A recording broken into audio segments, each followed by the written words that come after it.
Hello everyone, that manga kid here to do another alternative manga spotlight review.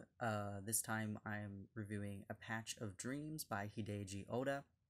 This is a Ponent release, and I found this by accident on Amazon. I have never heard of this before. I've never seen anybody else talking about it. I found it by accident and thought the cover was really beautiful, and I've been enjoying the other Ponent releases that I've been acquiring, and figured why not buy this one as well. And so I did. As you can see, there's a really beautifully drawn young woman with some really adorable little creatures around her. This is the story about this young woman here. I believe she's in her early 20s, 22 or 23 or something.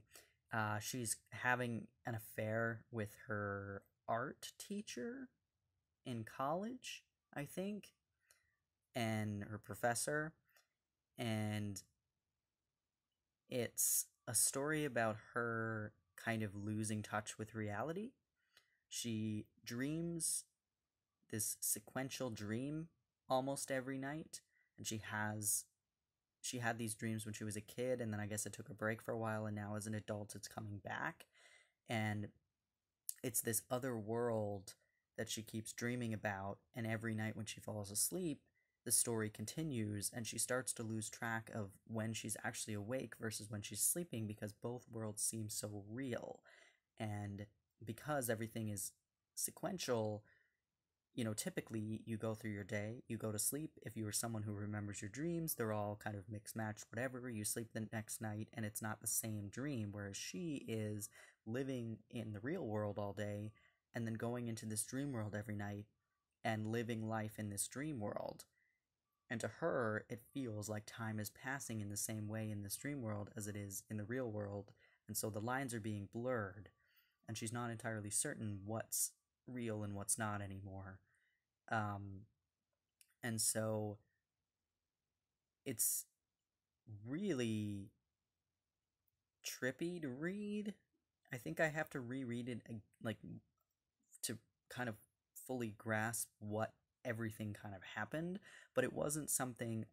I mentioned this in the invitation from a crab, the very first alternative manga spotlight video I did, in that I enjoy when alternative manga is easy enough to understand that you don't end the volume or the manga feeling like you don't know what happened at all.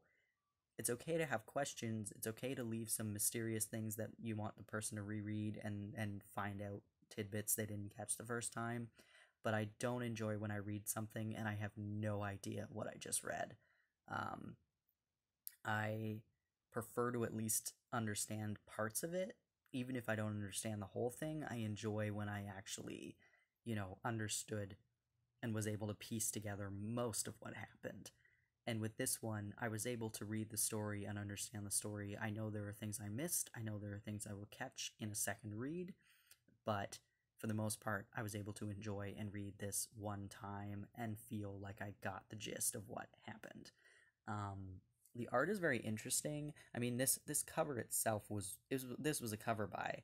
I knew nothing about this. Beautiful, beautiful cover, but the art inside is quite interesting.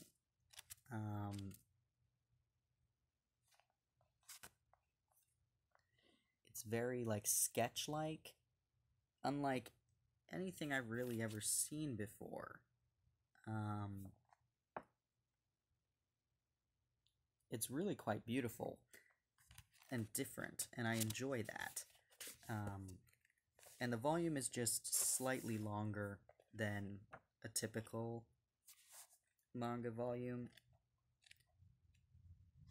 but Ponent does really beautiful releases. There's just some more of that. Ponent does really beautiful releases with the French flaps.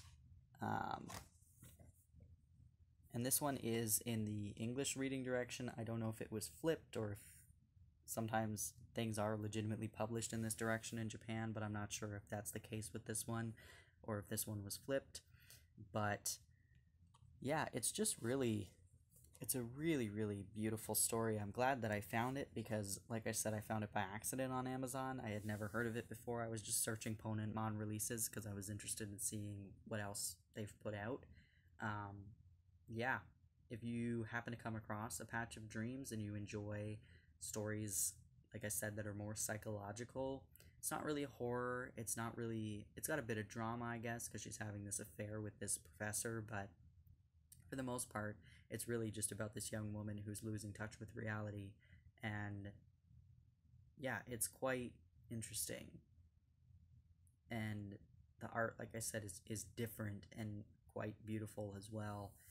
Um, yeah, if you come across A Patch of Dreams, I do recommend picking it up and checking it out. If you've read it, I'd love to hear your thoughts on it. Thanks again for watching. See ya.